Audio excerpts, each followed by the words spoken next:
Hola, buenas noches, bienvenidos a Entrevista CMI. Nuestro invitado de esta noche es el nuevo presidente del Congreso de la República, el senador conservador Efraín Cepeda Saravia, y actual presidente de ese partido, que a propósito, mañana realizará un congreso ideológico hasta el viernes en Cartagena, departamento de Bolívar. Senador Cepeda, buenas noches, bienvenido a Entrevista CMI. Muy buenas noches, Gerardo. Mil gracias a ti, a Yamit, con el saludo muy especial por esta invitación, y aquí estamos dispuestos a absolver los interrogantes que nos plantees. Senador Efraín, hay mucha gente que no sabe que usted es el senador más veterano, el congresista más veterano que hay en el Congreso de la República. ¿Desde cuándo usted es legislador? Estoy en el Senado de la República desde diciembre del 91. Fue el periodo posterior a la revocatoria que hizo la Asamblea Constituyente del 91 del Congreso de la República, y desde ese momento me he mantenido en el Senado ganando 9 elecciones consecutivas. Úpale. Y presidente del directorio conservador en 3 ocasiones, ¿verdad? Presidente del directorio conservador en 3 ocasiones, hasta hoy, porque mañana pues entrego la presidencia del directorio, pues no hay tiempo para presidir el directorio y el Congreso. Este reto de presidir el Congreso de la República, pues un reto mayúsculo por los momentos que vivimos, de manera que me voy a dedicar 100% de mi tiempo pues a dirigir la plenaria del Senado y por supuesto a ejercer como presidente del Congreso de la República. Y lo va a relevar una mujer, ¿verdad?, en la dirección del partido. Claro, Nadia Ablel. Yo no sé si lo digo con orgullo o me sonrojo, porque digo con orgullo que entrego la presidencia a una gran senadora, Nadia Ablel, una persona estructurada, estudiosa, seria, y me sonrojo cuando le debo decir a los colombianos que por primera vez en 175 años el directorio conservador tiene una presidenta mujer, pero pues de paso, como lo digo, me lleno de orgullo pues de entregarle esta presidencia a Nadia Ablel Escaf. Pues noticia que nos da usted, senador Efraín Cepeda. Senador Cepeda, usted en su discurso del 20 de julio, ante la plenaria de la corporación integrada por 105 miembros, recordemos que hubo 2 sillas vacías, del senador Mario Castaño, del senador Ciro Ramírez, y la renuncia del segundo en la presidencia, Rodolfo Hernández. Había 108, quedan 105. Dijo usted que no a constituyente, no a fast track y por supuesto no a reelección. ¿Por qué tan enfático?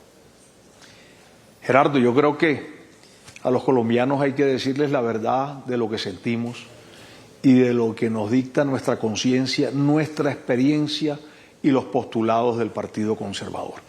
Yo creo que son temas que van a distraer la actividad legislativa, que van a quitarle el foco a lo más importante, que es pensar en el ciudadano de a pie, ese que necesita meterse una plata en el bolsillo, que quiere tener alimentación, educación, salud, etcétera. Esas serían unas largas discusiones que nos enfrentarían a los colombianos, que nos polarizarían aún más. Y yo dije también en el discurso que se ha perdido la confianza en las instituciones en Colombia, que para devolver la confianza tenemos que expresar lo que sentimos y actuar de esa misma manera. Una constituyente es un salto al vacío, es una caja de Pandora que se declara omnímoda y no sabemos cuáles temas se aboquen. Un fast track es una pérdida de tiempo porque se requiere un acto legislativo marco que se tramite primero en el Congreso, que demorará un año, en discusiones también absolutamente polarizantes. De manera que en ese caso y los acuerdos de paz, miremos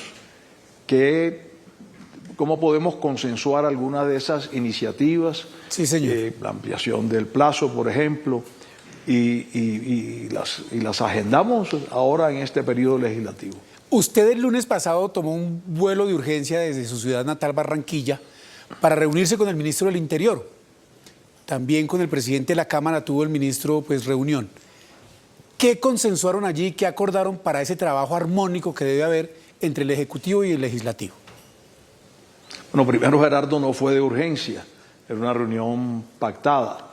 yo lo primero que quiero decirte a ti y a los colombianos, que jamás me senté con el gobierno nacional antes de mi elección, porque hay algunos mentirosos diciendo que pactamos X o Y cosas con la Cámara de Representantes. Eso es absolutamente falso y yo creo que está entre aquellas premisas de calumniar, que de la calumnia algo queda. Mi primera reunión oficial como miembro del gobierno nacional fue el lunes en la noche, después de mi elección del sábado 20 de julio, y allí tuvimos una conversación franca sobre la agenda legislativa. ¿Y qué reglas de juego definieron para tramitar esa agenda, presidente del Congreso? Sí, primero, no fui solo. Me acompañó el senador y vocero de mi partido, Nicolás Albeiro Echeverri, porque creo que son conversaciones que se deben dar ante testigos.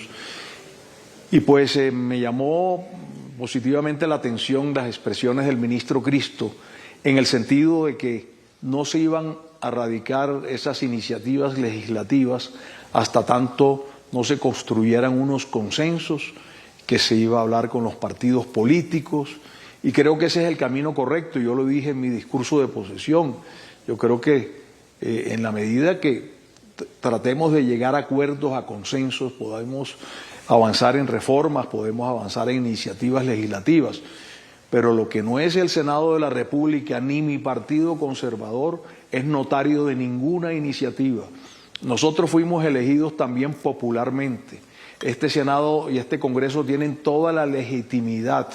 Fuimos 22.600.000 votos. Eso equivale a llenar 400 veces la Plaza de Bolívar. Por eso, pues, hay legitimidad, y yo he dicho también que para la reforma el camino es el Congreso.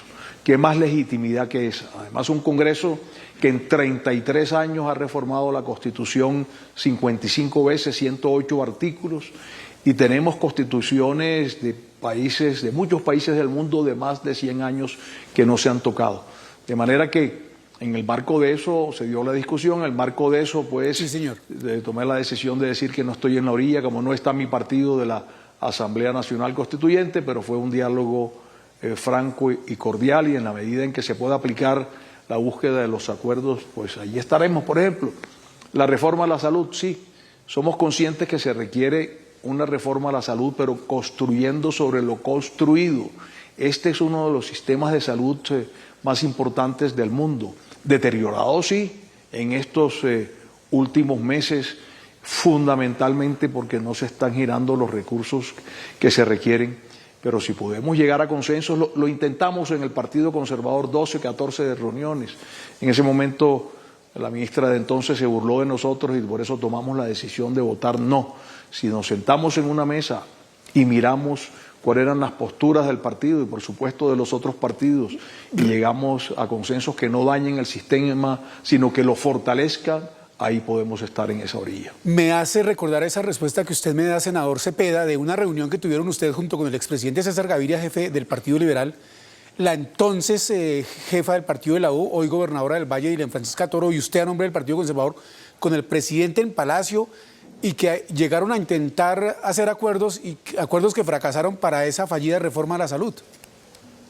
Sí, en el Ministerio de Salud se hicieron los oídos sordos, o peor aún, llegábamos a acuerdos sobre la mesa, nos daban la mano y luego no aparecía el articulado acordado. Y eso pues, ese diálogo de sordos pues sí no se podía sostener, y por eso tomamos la decisión en ese momento de votar negativamente la reforma a la salud. Y miren la suerte que corrió, se hundió en la Comisión Séptima del Senado de la República. De manera que si encontramos consensos podemos avanzar como notarios, y lo quiero repetir, en esa orilla no estamos. Senador Cepeda, como presidente del Congreso y hasta hoy jefe de una bancada tan importante como la del Partido Conservador, tanto en Senado como en Cámara, ¿qué debe hacer el gobierno, qué debe conciliar con los demás sectores para que esa reforma a la salud, que todos ustedes coinciden es necesaria en nuestro país, sea aprobada si es que finalmente se presenta ese proyecto de nuevo? No, mire, eso era un tratado como de 168 artículos, muchos incluso repitiendo normas ya aprobadas. Yo creo que se requiere algo más breve y algo concreto en el sentido de lo repito otra vez, construir sobre lo construido. Aquí de lo que se trataba, este proyecto que se hundió, era básicamente destruir prácticamente todo el sistema de salud de Colombia, con la experticia de 31 años, y se escucha internacionalmente como uno de los sistemas más prestigiosos. Y por supuesto hay que entregar los recursos necesarios ahora. Estamos de acuerdo que hay que llegar a los territorios donde territorios distantes donde no ha llegado con fuerza ese sistema de salud, a esas regiones. Digamos, son los temas que sí requieren algún tipo de reformas, pero tenemos estructura, tenemos experiencia y eso también hay que conservarlo. Sí, señor. Y en ese propósito de ojalá conciliar y no hacer oídos sordos en la relación legislativo-ejecutivo, ¿qué proyectos cree usted que deberían ser prioritarios para esa transformación que reclama el país y que con su voto de protesta al votar por Gustavo Petro y Rodolfo Hernández les envió un mensaje a ustedes, pero sin destruir lo que usted dice está construido? Sí, yo creo que uno de los proyectos más importantes del gobierno nacional es el de la descentralización, la regionalización. Yo he sido miembro por muchos años de la Comisión de Ordenamiento Territorial del Senado y por supuesto he esgrimido esas banderas desde la Constitución del 91, los artículos 306 y 307, de descentralizar el país. No puede ser que continuemos con este esquema que se viene cada día recentralizando más y que el 80% de los recursos se manejen desde el centro del país. Incluso muchas veces se le da más competencia a las regiones y menos recursos. Los gobernantes, alcaldes y gobernadores llegan menesterosos a los diferentes ministerios, a las diferentes entidades gubernamentales, a rogar que les aprueben 1 o 2 proyecticos, a sonreír a ver si tienen suerte. Lo otro es que además no los quieren dejar ejecutar los recursos porque siempre tienen sospechas y desconfianzas de corrupción. Y creo que los alcaldes y gobernadores son los primeros celosos de que se ejecuten las obras que ellos gestionaron. Tienen allí su electorado, tienen allí su gente. De manera que se pretende además, y en estos 2 años ha sido así, ejecutar desde el centro del país y por eso las malas ejecuciones presupuestales. El año pasado, 2023, fue la peor creo que de los últimos 20 años y este año han evolucionado un poco más, pero en la mitad de año, en junio, que debían llegar al 50%, estaban en el 38% y son recursos de la gente, que la gente está esperando convertidos en vías terciarias, en escuelas, en salud, etcétera, etcétera, etcétera. Entonces, pues, esa reforma sí creo que es al lugar y que debemos adelantarla y consensuarla. Usted fue presidente de la Comisión Tercera hasta el 20 de junio pasado. El gobierno habla de una nueva reforma tributaria, ley de financiamiento y de unas inversiones forzosas. ¿Qué opina usted al respecto ahora como presidente del Congreso? ¿Qué opinión le merece el hecho de que el gobierno anuncie ley de financiamiento o reforma tributaria donde manifiesta que va a bajar los impuestos y las inversiones forzosas de las que habla para fortalecer los sectores mediante créditos dirigidos a la industria, a la vivienda y al turismo? Bien, yo pues personalmente no veo una reforma tributaria. No creo que el gobierno vaya a presentar una reforma exclusivamente para bajar impuestos a las empresas. Si allí fuera, pues así fuera, es positivo en el sentido de que incentivaría la inversión que decreció en el 25% el año 2023. Pero ante el déficit que hoy tenemos de recaudos, yo creería que vienen con nuevos tributos para equilibrar. ¿Y a quién se los van a imponer? Las personas naturales también están sobregravadas ya de la reforma tributaria anterior. Lo de inversiones forzosas, yo creo que también le quita incentivos a la inversión, de tomar la plata privada para inversiones directas. A mí lo que me parece es que hay que rodear al sector privado, y también lo dije en mi discurso de posesión. El sector privado tiene músculo para poder invertir, para poder desarrollar, para ir a las IP, a las APP, a las obras por impuestos. De manera que aquí lo que tiene el gobierno nacional es determinar en qué sectores quiere que invierta el sector privado, redundando un poco, y que le genere garantías, seguridad jurídica. En ese momento no habrá ninguna necesidad de inversiones forzosas, sino que tendremos capitales invirtiendo en el desarrollo de Colombia. Viene la discusión del presupuesto general de la Nación para la vigencia 2025 y un presupuesto con caída de recaudo que debe ser ajustado sobre todo en el tema de inversión que afectaría a todas esas obras de las que usted manifiesta están reclamando los colombianos, vías, colegios, para educación, etcétera. El Contralor General de la República en su posición, en su discurso de agradecimiento al Congreso de la República por haberlo elegido, fustigó también al gobierno y al Congreso por no haber sido juicioso en esa elaboración del presupuesto de 2024 y pidió que sean más responsables los dos, Ejecutivo y Legislativo, en el de 2025. ¿Qué opinión le merece eso y qué debe hacer el Congreso entonces al respecto?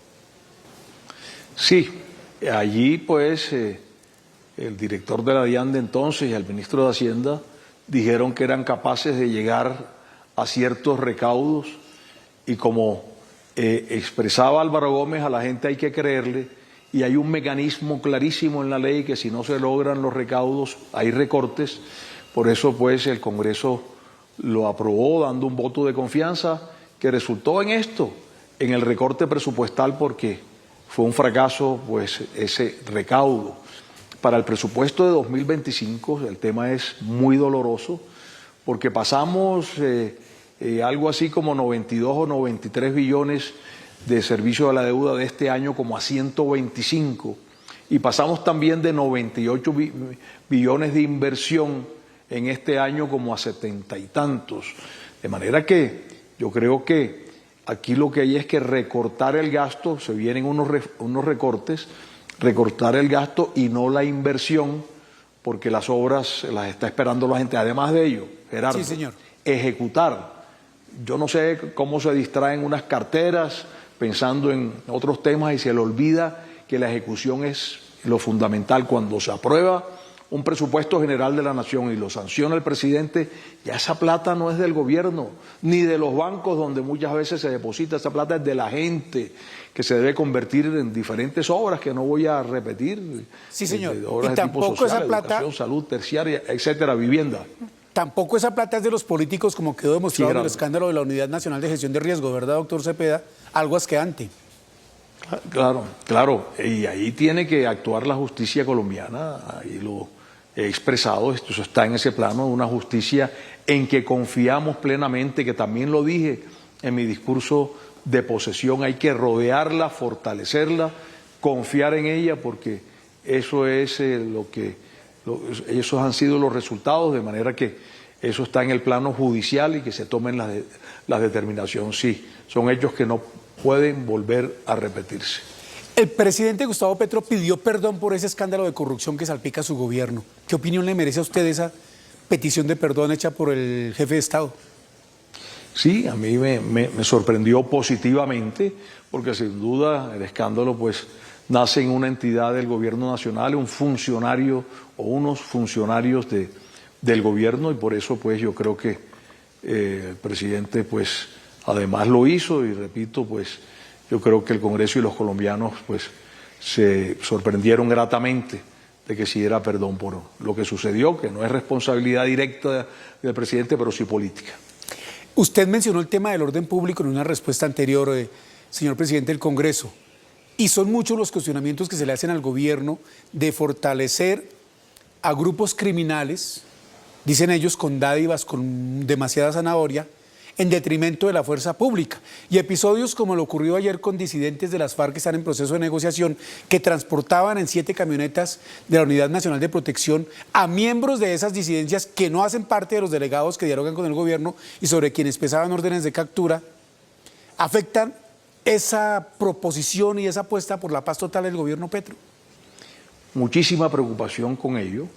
A mí me parece que estamos abarcando demasiado, dice el adagio popular que el que mucho abarca poco aprieta. Yo creo que es hora de tomar las determinaciones de cuáles son los grupos que tienen real voluntad de hacer la paz, porque hay una suspensión de cese al fuego y rápidamente hay 45 o 50 violaciones por parte de los grupos armados. De manera que hay que demostrar voluntad. El acuerdo que se hizo con la FARC, gobierno Santos, la FARC demostró una voluntad y se fue avanzando. Aquí realmente veo muy pocos avances. Ese tema que tú mencionas de la unidad de protección, ¿cómo así? Que se le niegan a veces vehículos a funcionarios amenazados, alcalde de Tuluá, por ejemplo, y a otros, y se le entrega a delincuentes con órdenes de captura. Eso no puede ser y eso sí requiere un juicio político. ¿Eso es responsabilidad de ese deterioro del orden público del gobierno Petro, presidente del Congreso? Es que la manera como se están desarrollando muchos de los procesos de paz, que son ceses al fuego bilaterales, mientras la fuerza pública colombiana no puede disparar por el cese al fuego, pues estos grupos armados están haciendo su agosto, tomándose municipios, dando las órdenes, recuperando rutas del narcotráfico, por supuesto incrementando ese narcotráfico, la minería ilegal, de manera que hay un grave desequilibrio. Mientras la fuerza pública lo respeta, ellos lo que hacen es que atemorizan a la gente de muchos municipios de Colombia. Eso no puede ser. En el Senado de la República, muchos de sus copartidarios y otros dirigentes, lo mismo que en la Cámara, han denunciado que muchos de esos bandidos se refugian en Venezuela. Y a propósito del vecino país, ¿qué piensa usted que va a pasar este domingo con las elecciones entre Edmundo González, quien aparece favorito en todas las encuestas, y el presidente Nicolás Maduro, quien ha dicho que van a llover ríos de sangre en caso de que gane la derecha? Bien, yo primero, eso que tú has expresado, todas las encuestas de opinión dicen que el nuevo presidente de la República en Venezuela será Edmundo González, con ese gran apoyo de María Corina Machado, y realmente esa expresión del presidente Maduro pues cae como una amenaza. Yo creo que eso no atemoriza a un pueblo venezolano, que es un pueblo, como lo dice su himno, bravo, y que ese pueblo está absolutamente cansado de este régimen que lo que ha generado es pobreza, deterioro pues de los servicios públicos, deterioro pues de muchos de los factores. El temor no es ese, porque el pueblo va a salir a votar, y va a salir a votar por Edmundo. El temor es que esas elecciones se las roben en el vecino país. Están cooptados muchos de los poderes públicos y yo creo lo contrario.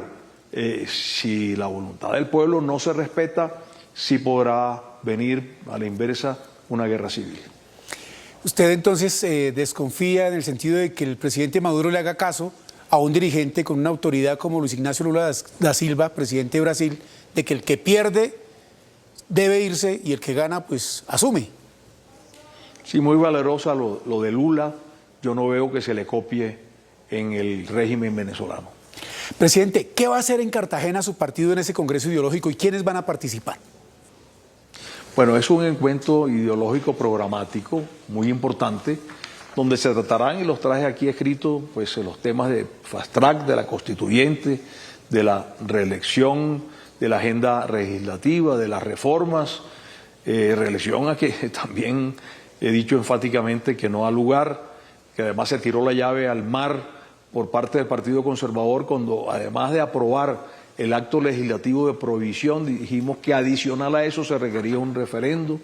El Congreso ideológico, las relaciones de gobierno y el contexto son básicamente los temas, y tendremos conferencistas de gran nivel, nacionales e internacionales, los congresistas, exministros, en fin, muchos funcionarios de alto nivel, gobernadores del Partido Conservador, y esta es la culminación de un trabajo que venimos haciendo en los últimos meses, que es ir a poner el oído a las regiones. Yo me he trasladado a varios departamentos con equipo del Partido Conservador a reunir la dirigencia y escucharlos en sus inquietudes, cuál es su visión de país, cuáles son los problemas más importantes que tienen, cuáles son las soluciones. Además, hicimos una gran encuesta de opinión, eso va a un comité programático también, señor, de alto nivel, compuesto por exministros, contralores, magistrados, y luego las mesas de trabajo de los participantes en Cartagena.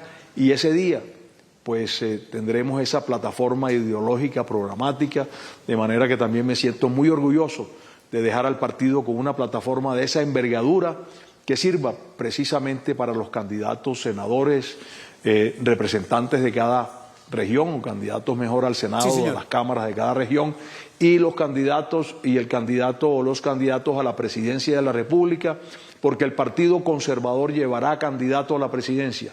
El Partido Conservador viene con el impulso de las elecciones del 29 de octubre, que tengo el orgullo de haber presidido, donde nos constituimos en el primer partido de centro-derecha de Colombia y que ganamos el 20% de las alcaldías, y eso no es menor, porque 4 años atrás éramos 16 partidos políticos, sí, ahora no sé en qué momento se convirtieron en 36 participaron, y nosotros con el 20% de las alcaldías nos constituimos en ese partido de centro-derecha de Colombia, y lo sentimos como un llamado que nos hacen nuestras bases, nuestra dirigencia regional, porque el partido es un partido de regiones, para que vayamos a discutir y a ganar la presidencia de la República. Terminó usted echando la cuña del partido que dirige, dice usted esta mañana, porque le entregará las riendas de esa colectividad a la senadora Nadia Ablel, de la Comisión Séptima, que debe ser, si se respetan los acuerdos, presidenta de la Comisión Séptima. Se quedaron ustedes también con la Comisión Quinta, ahí no se respetaron los acuerdos, en manos de otro senador de la colectividad, Marcos Daniel Pineda, exalcalde de Montería. Señor presidente del Congreso, muchas gracias por estar aquí en Entrevista CMI.